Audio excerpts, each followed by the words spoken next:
being that this is dubbed the American dream, I didn't call it that, right? Owning a piece of America isn't kind of a big deal. It's the biggest deal. Welcome to the Producer Mindset, where we interview industry leaders about entrepreneurship, marketing, business development, and overall what it takes to run a successful business in, but not exclusive to, the real estate industry in today's age. What's going on, everybody? Welcome back to the Producer Mindset. Today is another episode where we have a very special guest. His name is Stephen Carpitella. The way that we connected with Stephen was through the NAR Top 250 list, which the National Association of Real Estate Professionals releases every single year. This particular guest to me was one of the most interesting people in the industry that we've ever talked to because of his approach to explaining the mortgage process to the consumer and to people in general, to his realtor partners. So without further ado, welcome back to the Producer Mindset. Let's go ahead and dive right into the podcast. Please make sure that you subscribe to the podcast and provide us with your feedback. We would love to hear back from you. Hey, Steven. Hello, how are you? Great, thank you. How's it going, man? It's going well. Glad we were able to get you here on the podcast. Welcome, man. Really glad that you're here. So one of the main questions that we like to ask our guests whenever they join the Producer Mindset podcast is, one day you were born, and then the next thing that you find yourself on this podcast. In a brief 3 to 5 minute synopsis, can you fill us in on what happened in between? 3 to 5 minutes, a lifetime of events. So that'll be a challenge, but I could certainly Let's pick go it up. 5 to 10. Let's stretch it out a little bit. There you go. I'll give you the short. Yeah, basically went to school for accounting and finance. I started working when I was 11 years old, paper routes, mowing lawns, raking leaves, shoveling snow, put myself through college. Went to school for accounting and finance thinking, hey, if I'm going to be able to make some money, maybe understanding it would be a good start. That was the mindset behind going for that study. And, graduated college. Took me about 6 years because I worked full time through doing so. Took me about 6 years to graduate, got a job at a CPA firm, was working there for about almost 5 years. Did a little bit of work on the side when I left. And the thing that got me out of, the accounting profession into mortgages, kind of an interesting story, but basically, right when I graduated college, my mom had passed away from cancer. My brother had moved out. I'd moved out. My sister moved. Like everybody moved out. It was just like my dad in the house by himself. Really, really hard on obviously all of us. But he really struggled when I had moved away. And during that time, I was up in moved from Bucks County, Pennsylvania, up to North Jersey, up by New York. And he was really struggling and just kind of like, look, I don't know what I'm going to do. I guess I'm just going to sell the house. I don't know where I'm going to go. And I was like, shoot, I got to figure out a way to make more money. I was making, not great money for the amount of time I was putting in at the profession that I was in, but I was learning a ton. I got a tremendous amount of experience working at this firm. It was the best thing that ever happened to me.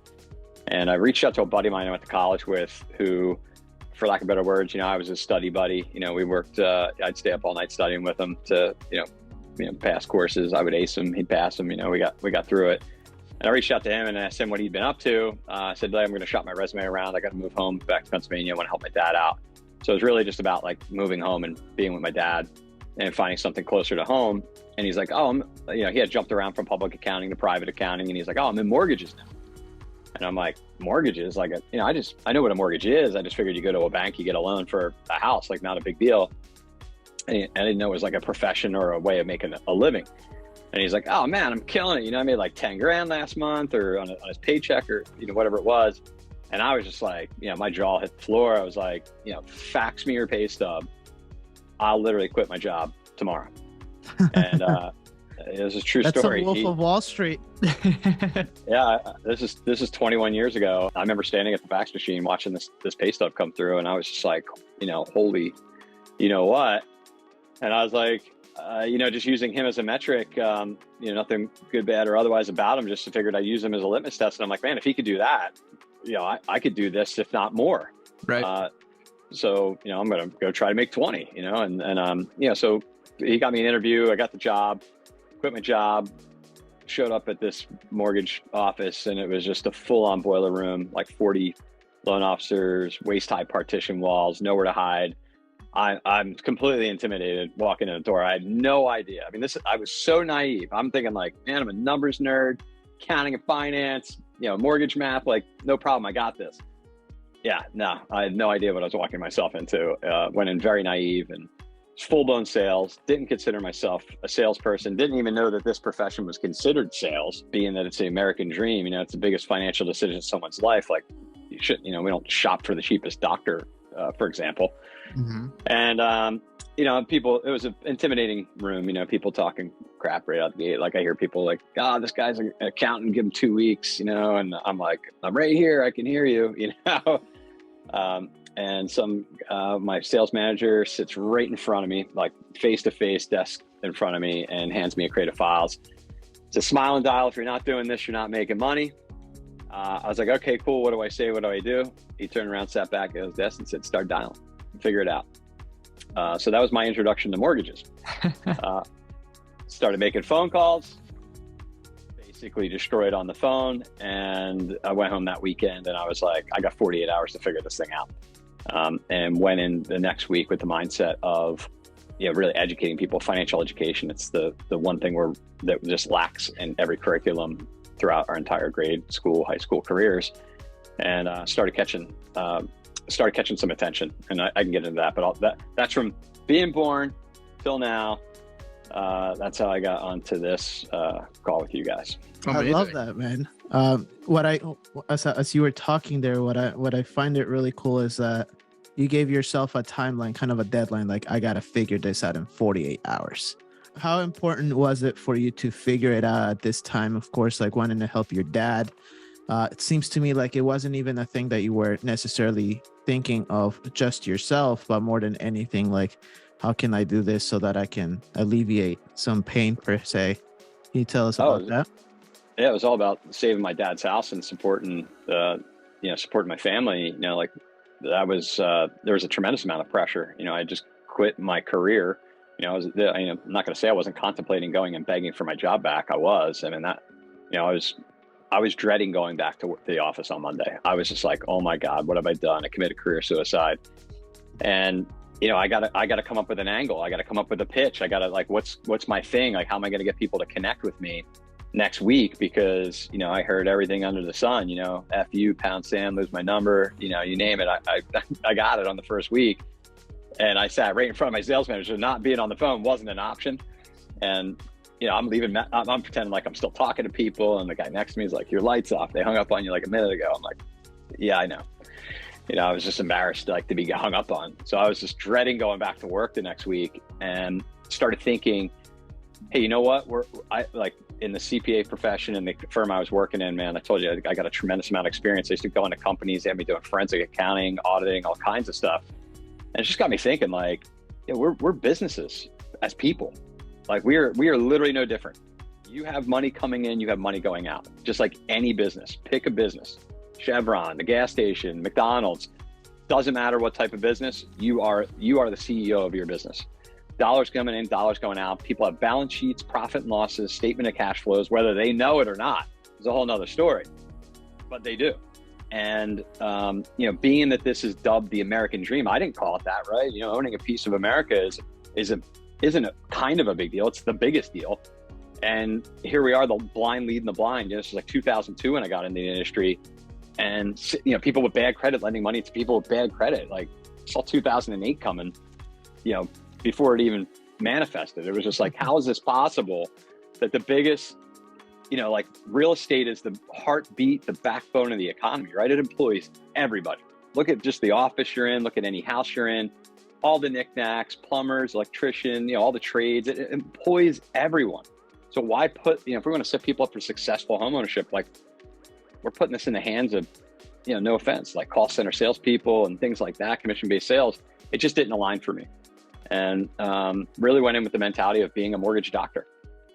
Straight up. Like, I was just like, you know what? I'm a doctor of mortgages.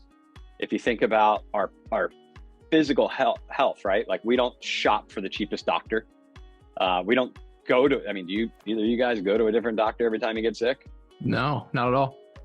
Nope. Do you even go to a different hairstylist? No, you get very rare. Yeah, we are creatures of habit. Like, same restaurants, if you go to the same place to get your coffee, like, we are creatures of habit. We demonstrate this in every aspect of our lives. And then when it comes to mortgage financing, the biggest transaction of our lives, the most debt we're ever going to take on, clicking on a pop-up ad, you're calling a television commercial, phone number, you're answering a telemarketing call. That's crazy to me. It's backwards. Like, that's not how we find, it's not how we find anyone else in our lives that we use. Why should this be any different? And with a lack of financial education, like, we already know that this is a huge delta in our educational careers. Like, you would think that people have to guard up even more and looking for that guidance. So I saw an opportunity that I didn't really think anybody was really pursuing. Not to say that there's not other people out there, like myself and some of the people that work on my team. There are, but most of it, is not that. It's transactional. It's not relational. And then when you look at the homeownership journey, and this is the crazy part about, like, the industry that I still don't get to this day. I think it's like you give someone a 30-year mortgage and it's like, hey man, have a nice life. See you in 30 years. Like not realizing that, like, man, life changes. The homeownership journey isn't one house. Sometimes it's the starter home, right? You buy the bachelor pad or whatever it is. You get in a relationship. You increase your family size. You need more space. You're gonna upgrade, right? You sell and get something new, or you renovate to add more space. So you need additional financing. People get married. People get divorces. Inherit homes. Careers take off. People make more money. They want to upgrade. People, their careers take a downturn. They got to downsize. Like, there are so many transactions in someone's homeownership journey. Throw in the equity cycles. Like, right now is one of the best cash out markets ever. Interest rates are high, but so are property values, right? People get tapped their equity. Interest rate cycles. Every time interest rates drop, like, think about how many times there really are to transact with a client on one particular piece of real estate, or, again, relocations, moving in general, being a snowbird, selling, getting a second home somewhere warm, or selling and going somewhere warm. The knees are killing, the steps are killing my knees. I want to master on the main, I want to go into an association. I don't want to mow my lawn anymore. Like, life is liquid, right? It constantly changes. Our situations change, things we don't account for. So having a doctor of mortgages is just as relevant as having a doctor of your physical health. That's so great. You say that you have a background in accounting, right? Or, finance, and you jump into this, it sounds like the Lion's Den, like just Glengarry, Glen Ross type scene almost. A combination of two kind of sales movies. It's a funny thing to hear. And now look at you. It's like, man, your brand is the mortgage doctor, and that's an amazing angle to take. So shopping for the cheapest doctor, no one wants to do that, obviously. Everyone wants to, make sure that their physical health is in order. Same with their financial health. So how are you using that as an angle to kind of add value to people in a unique way? Yeah, great question. I was just about to go there. Like, think about this. First of all, like, the consumers in general, so uneducated. The only question they know how to ask, or the only thing they come in swinging, is like, hey, I'm shopping for a mortgage. I want the lowest rate and I want the lowest fees. Well, if you know anything about mortgage finance, the lowest rates don't hang out with the lowest fees. The lowest rates come with the highest fees. So some people are just walking themselves into a financial mistake right out of the gate because they just want the lowest rate. But no one's asking the next question. There's too many order takers in this business, not enough people pushing back. And you got everyone chasing to the bottom, trying to undercut each other, lowering their fees, lowering their rates, chasing to the bottom. It's really devaluing what we do, and it's really a disservice to the consumer. The question should be asked: how long are you going to be in this house for? Is the house turnkey? Is it not turnkey? There's mortgage planning questions that should be asked. What is your income potential? Are you at the beginning of your career, middle of your career, the end of your career? Is your earnings potential higher or lower? Is there additional household income? Like, what are things that we should take into consideration? Because if you're going to be in this house for a certain period of time, we should be forward thinking. I mean, I just talked to someone, 2 weeks ago, is getting a major raise in November. Like, consider borrowing more money. You're going to be able to afford it. An extra $100 might be an extra 20 grand in the bank. How long does it take someone to accumulate a down payment to begin with? It's not like we just print 20 grand, for every $100 borrowed, it's roughly $18,000, $20,000, depending on interest rates. So, I talk to a lot of first-time home buyers. I'm like, would you rather have a mortgage payment of $2,000 with no money in the bank, or a $2,100 payment with 20 grand in the bank and you lose your job? Especially for a single income household, where there's obviously exposure, where one person loses their job, not the other. There is no other income. So, what we start with the education process is explaining to the consumer that, the lowest rates come with the highest fees, the highest rates come with the lowest fees, and there's everything in between. We all get our money from the same places. And it technically is a product and service industry. It's not just product. Clicking my mouse 5 times and locking you in is the easiest part of my job.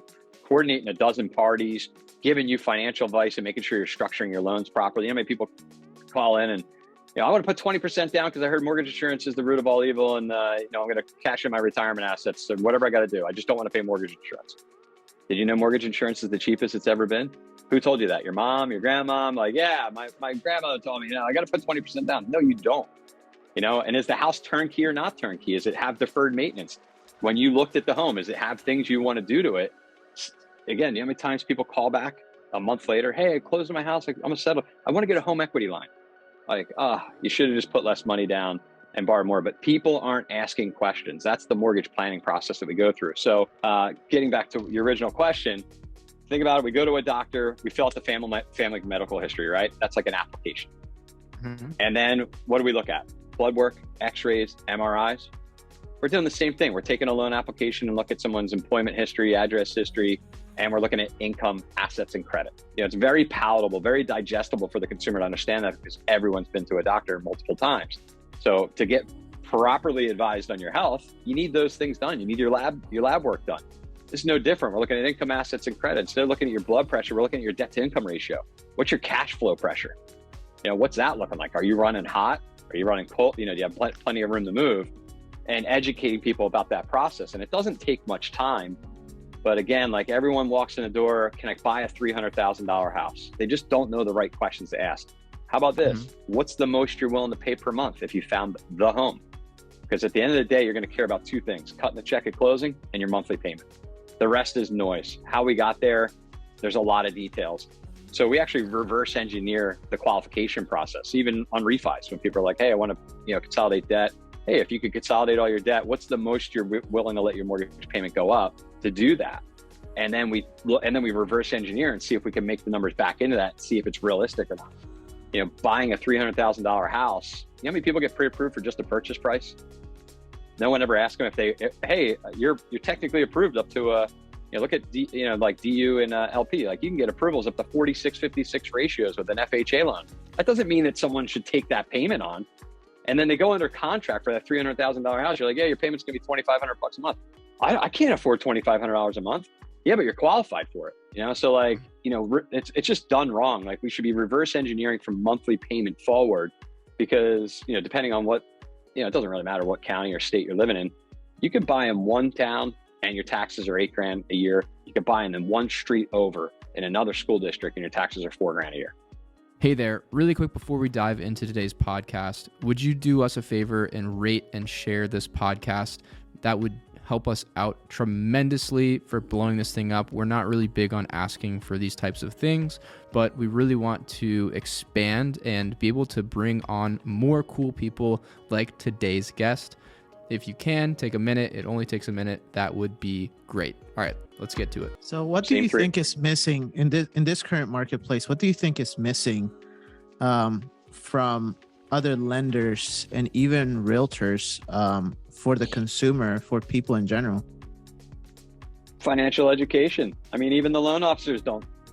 Most people on the planet just are not well versed in financial planning, and I'm talking basic financial education. Like, you don't need to be a rocket scientist here. Like, just basic financial education about debt to income ratios, your housing ratio, your total ratio, forward thinking about your income potential or lack thereof, how long you're going to be in the house for should dictate whether you want the lowest rate or not, right? I mean, if you're going to be in a house for, a lot of people are like, yeah, 3 to 5 years. When you ask the question, it's like, all right, well, let's not pay any points, because it takes typically about 5 years to recoup the cost of paying a point. So like, it's that bringing that education. So most loan officers are not educated on how. They just sell rate, the lowest rate. What's the lowest rate I can get? Rate. and they just get into the rate game. And realtors, same deal. Like, I mean, they should be relying on us for the educational piece on the finance, but lenders working more closely with realtors to give them an understanding of how it works on our end too, to help with that process. So like when we reverse engineer that, like our realtors love working with us because they'll send us the homes before they go and get in a car and show the client. Let's run the numbers on these 3 homes you're going to go look at, and then we'll issue the pre-approval for the ones that meet your thresholds. So if I was qualifying you and you said, hey, I don't want my payment to be over $2,000, that's my break point, and I don't want to bring more than $20,000 cash to close. Cool. Have the realtor send the homes that you're going to go look at this weekend today. Well, I don't want you getting in a car tomorrow to go look at those homes if they don't meet it, right? You don't want to walk out and call me and be like, Steve, oh my God, I found the one. I got 30 minutes to get my best and final and do the numbers work. No, I told you that this house has taxes of $10,000 a year. The payment's going to be $2,500. Like, I'm not a mathematician. I told you how it works. Don't look at homes over X price if the tax is over X. The math is never going to work out. So there's no magical way to make the numbers work. It's just educating the consumer. So, in a time of inflation like this, our realtors love it. They're saving a lot of gas money, not driving people around looking at homes that they were never going to be able to really afford. So even though they technically qualify, I got a client right now makes like 20 grand a month. They don't want to pay more than 2 grand a month. They can easily qualify for double that, but they don't want to. So why have them go look at homes? Imagine walking through a home already knowing the numbers, like, hey, honey, this one's going to be 1,800 and we need 15,000 for closing. Like, not just making that emotional decision of walking to a home. Oh, it's close to the park. The kids can play here. The restaurants are right there. And you get emotionally attached and not even know the numbers. And then you're potentially compromising your own financial goals when you're like, oh my God, like maybe we will go a little higher on this one. Maybe we will stretch this one. That doesn't necessarily mean it's the right move, So it's just better to know before you go get in your car what the numbers are going to be on that particular home, and then look at it. So a little bit of proactivity goes a long way. There's nothing proprietary about what we're doing. That's amazing. And so you kind of just, you jumped right in, kind of going back to the beginning. You got into the industry at an interesting time. There's a lot of people that had, that shouldn't be giving advice to people about one of the biggest investments that they're making in their entire lives. And then you saw it play out throughout, 08, 09, moving forward. What was that situation like for you, and how did you kind of face that adversity? Maybe some mentors that you had, or some things that you were doing consistently that, allowed you to be in a position to where you are today? Yeah, I think just a very curious mind. I'm one of those people that has to know things. So, I was learning the industry at the first mortgage banking firm I worked, in those 2 years. I got to know the controller, the CFO. I started learning the back end of the business, just kind of seeing how all this stuff worked. Started seeing all these programs and products coming out. And I saw everybody kind of chasing the dragon, and I was like, now people are blacking out W-2s and, getting mortgages. And I remember being in a sales meeting and, the owner was like, you think this whole thing's going to blow up, don't you? And I was like, oh yeah, 100%. Like, home values are already topping out. Like, hey, I don't know where this is going, man. Like, it ain't going in a good place. That's for sure. Like, we're irresponsibly lending money. So I ended up, I quit that job before the crisis. Once I had a good understanding about the business, just having the accounting background has its benefits. Like again, I can't give enough kudos to the CPA firm I worked at and the amount of experience I got there, that really set me up for success in my life. But understanding how business works in general and global economics and things like that, started understanding, how the business worked, went out on my own, started a branch. And what a lot of people didn't realize is Fannie and Freddie had level 1, 2, and 3 approvals. They were called expanded approvals, EA1s, 2s, 3s. So we never really sold a lot of subprime loans. We only did those as an absolute worst case scenario. But DU and LP are computers. There's a logic. So I would stay up all night working with the processor, running every scenario under the sun, low credit scores with low LTVs. And I started getting approvals. And I started realizing, like, hey, if someone's got 36 months of reserves, I got an AE, I got a 498 credit score, and I got approve eligible findings. Nobody even thought to run those scenarios through LP and DU. So, and expanded approval 1, 2, and 3 just had a price adjustment, like a 1, 1.5, 2 point price adjustment. So we were selling fixed rate mortgages the whole time while the subprime meltdown was going down. And we actually got busier during that time. Although I had 2 mortgage companies go out of business on me, like, hey, paychecks didn't show up, call HR. And they're like, oh, you didn't hear we filed bankruptcy, we're out of business. So, and I was like, all right, guys, keep working. I'll get us another outfit and we'll keep going. And then, a year later, we were the number 1 office for that company and they went out of business. We were the number 1 office for the next company. They went out of business a year later. And then I ended up with a company, Equity Source Home Loans. We merged with Equity Home Loans based out of Atlanta. Equity Source Home Loans was based out of New Jersey. And then we rebranded as Equity Prime Mortgage, or EPM, as you know it today. But basically, managing that diversity, we just never sold subprime ARMs. We never made that our business model. It was level 1, 2, and 3 approvals that really got us through it. We were just selling fixed rate mortgages the whole time. And that carried us through. And at which point in your career, because it seems to me like there was a trend of obviously being number 1, which is always fun. But at which point did you pivot in your career from being a mortgage originator to a relationship originator? Yeah, where'd you get that word from? Who told you that one? So we do a little bit of homework, Yeah, apparently. So yeah, my thing was like, hey, how do you, I don't want to be seen as a loan originator. I honestly think that there's a higher level or higher calling in this industry with financial education and being a mortgage professional, and to be, like someone's, like when you call your doctor, right? And you say, hey, I'm sick, I got to come and see it. Like your doctor's not like, who the hell are you? Why are you calling me? Right? There's an inferred relationship there, right? Like they're your doctor, expecting you to call when something's going on. Building that same relationship with people up front, establishing that is the relationship that we're looking to create before we transact with you at all. We're expecting to transact with you for the rest of your life. And your friends, family, coworkers become a trusted source that you can refer. So think about this. It doesn't matter, like, I'll try to think of like the best way to put this. Economics in general, we buy goods and services from each other. That's it. Your paychecks come in, your paychecks go out, right? Your money's already accounted for, right? We're creatures of habit, like we talked about earlier. We're just exchanging dollars. And it doesn't matter if you're selling t-shirts, car washes, massages, doesn't matter what you're doing. If you're in the relationship business, you're going to do well at whatever that good and service that you provide is. Does that make sense? Absolutely.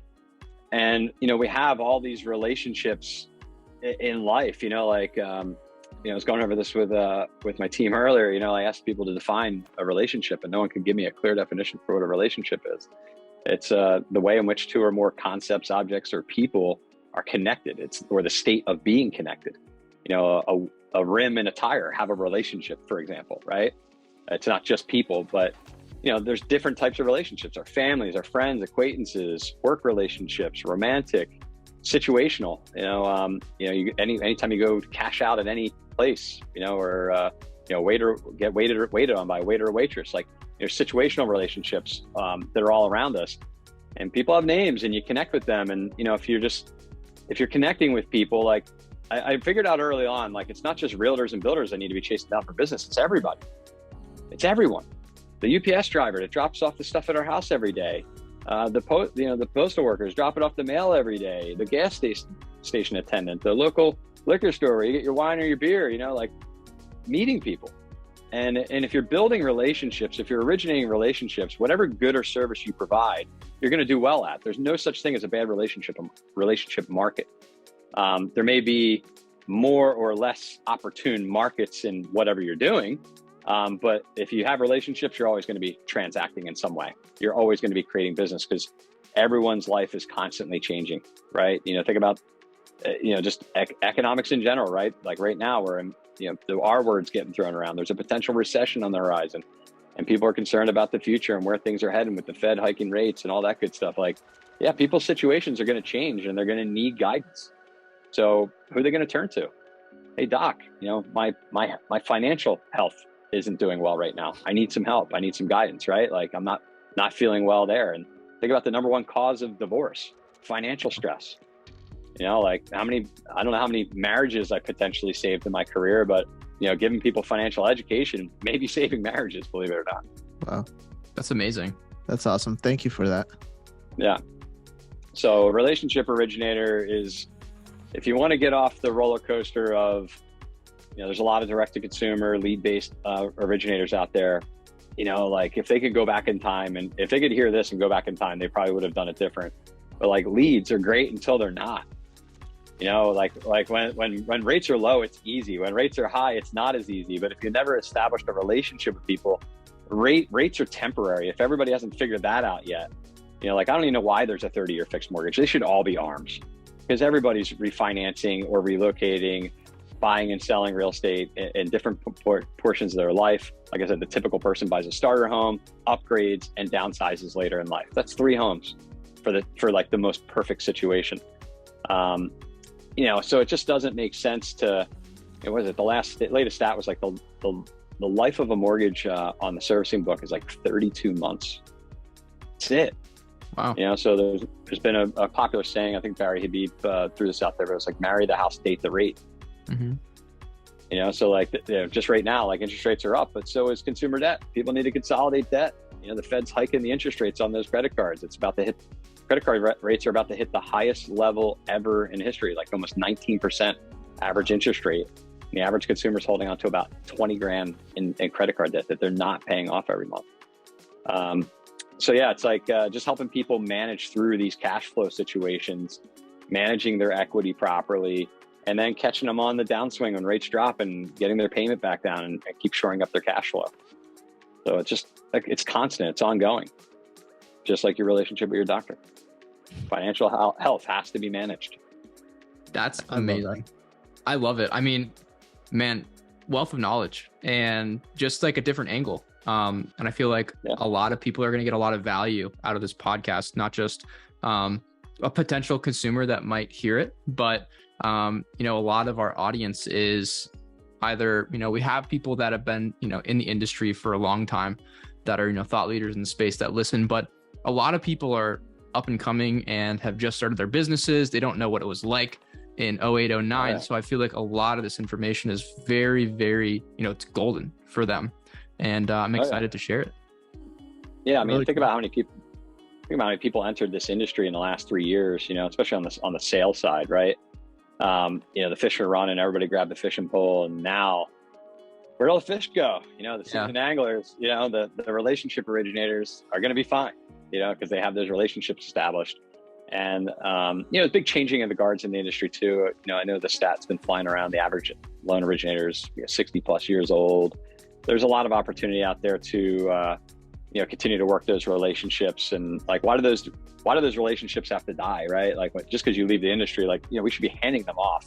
And the business model we built is built for that, in perpetuity, that like the relationships I've built early in my career, I've already handed off to other originators in my group.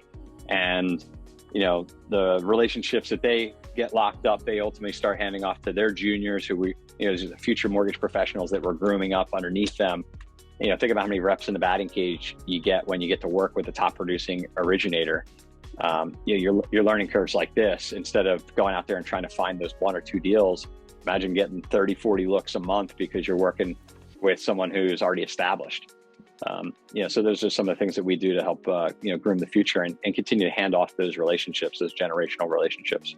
That's really cool. I love that you guys are doing that. My last question personally is, you were receiving that fax and then you're like, okay, well, you can make 10,000 in a month. I can make 20. And obviously it's worked out well all of these years later. But what did you believe back then to be true in order for you to become a successful originator that isn't true today? One more time on that. I'm a little confused. So what did you believe back when you were getting started that would make you a successful originator that you realize now it's not true? Yeah, I think that was financial education was like the starting point. That's how I could differentiate myself. But at that point, it was just muscle. It was just hard work and grinding. When I got into this industry and someone told me, yeah, there's no cap. You can go nuts and make as much as you want if you're willing to do the work. I was literally that person. I literally, and I mean, when I say literally, I mean every aspect of the word. I worked 7 days a week. 18-hour days. I couldn't believe that sky was the limit. I thought somebody was just going to shut me down at some point, like, yo, you got to stop, you're closing too many loans. And, I got to the point where I was closing 20, 30 loans a month. I was processing paperwork all night, fielding through documents, stacking files. And then from 10 a.m. till 10 at night, I'd be on the phones, and then I'd be doing paperwork all night. I'd sleep 2-3 hours. And I did that 7 days straight for a long time. And it was awesome. Made a ton of money. But then I realized I can't do this forever. And how do I actually build the business and be able to serve the consumer in a better way? And that comes down to like this little Dr. A, Dr. B speech I give. But Dr. A is going to walk you through the door, sit down. I'm going to fill out all this family medical history with you. I'm going to weigh you, check your height, check your blood pressure, your temperature, all that stuff. We're going to go get your lab work done together. I could only see so many patients. I can only help so many people. And that's where the relationship stuff started kicking in, where I started realizing like, man, I'm just not able to help as many people. I want to be able to see more patients, help more people, and had to start creating a process, the doctor-nurse aspect of it, and creating a process where, I'm consulting and the nurses, my juniors, are handling the administrative day-to-day stuff. And then I was able to, get time back instead of doing all that paperwork myself. And then it eventually got down to when I realized that started working. Chris Mattis is one of the first people I hired to do that. He's our number 2-3 LO in the company now. I got even busier, because he was taking all the apps and getting all the docs and doing all that stuff. And then I'm like, man, now I got another problem. Now, and I just realized like, I don't want the service, not give up the service. And, again, a relationship requires staying connected. And this is where a lot of LOs falter, and it's not their fault. They're set up for failure from the beginning. Is, how do you call your old clients and your past clients when you're just trying to ruffle through all the new stuff and prospect and get all that stuff cranked out and get your deals to the closing table and your clearing conditions? Like, it's impossible. So to really serve the relationship, you have to be focused on the relationship. And the general rule is this: if someone else can do it, like, you're going to tell me you take a better application to me? I mean, do you type faster? Maybe. But a complete URL is a complete URL. Uploading and labeling documents, no offense, it's not that it's below me, but that's not where the value that I'm going to bring a client is based. It's in making connections and staying connected. So it's that reinvestment of time. So that's one of the things I realized being a high production originator is, there's only so much time in a day, and you can grind out as hard as you want, but eventually you're going to start losing relationships if you can't stay focused on them. So I make a joke to some LOs that I talk to about this, like, how do you maintain your relationships with your clients? Oh, well, they'll reach out to me if they ever need anything, like, it's kind of like assumed. And I said, cool, try that with your wife and not talk to her for a week and see if you still have a relationship. That's very true. See if that good point. See if that assumption holds true. Like, people are not going to stay loyal to you in that if you're not maintaining the relationship. So a lot of time gets reinvested in following up, calling people 90 days after you close them. How's the servicing your loan going? How's everything going? You guys all settled in? Great. Keep me in mind if you ever need me. It's just reminding them that you're there. And, using a CRM and things like that also help to keep you top of mind. Beautiful. That's amazing. I think that's a great way to cap it off. I mean, that's like, that was golden. Just ask who, not how. Get your army of who's to fulfill on the things that, aren't high leverage for you, or they're not going to be the thing that, it's not your unique ability, let's say. I haven't looked at a mortgage commitment in at least a decade. Like, I literally don't even know what our mortgage commitment looks like at this point. I just don't look at conditions. We got people that handle everything. If something's going to get escalated to me, it will. Like, the doctor doesn't prep the patient. Eddie Vedder doesn't put the stage together. Like, Eddie, you're on a 5. There's the light. There's the mic. And your bottle of wine's behind the drum kit over there. Like, show up, blow up, do your thing. And that's what, as financial leaders in this industry, if you're really looking to build the relationships and bring a value proposition, which is financial education, this is what you should be focusing all your time on. And then just make sure you have a process. A lot of originators don't realize if you don't have a process, you cannot scale. You don't have a scalable business if you don't have a process. Mm-hmm. You have to be diligent. The doctor's process works great. Basically we're running we stole that and we ran with it. I love it. Steve, thank you so much for joining the Producer Mindset. Where can people find you online? Facebook, Instagram, I think your on all the social media Instagram sites. is Steve Carpitella, right? I really appreciate you joining us today. Obviously, there was a wealth of knowledge. I'm pretty sure we could continue to go and dive deep into different areas, but we'll go ahead and save that for our next one. Again, Cool. Thank you for joining us, man. Yeah, thanks for having me, and best of luck with everything. Absolutely. Thanks so much. Guys.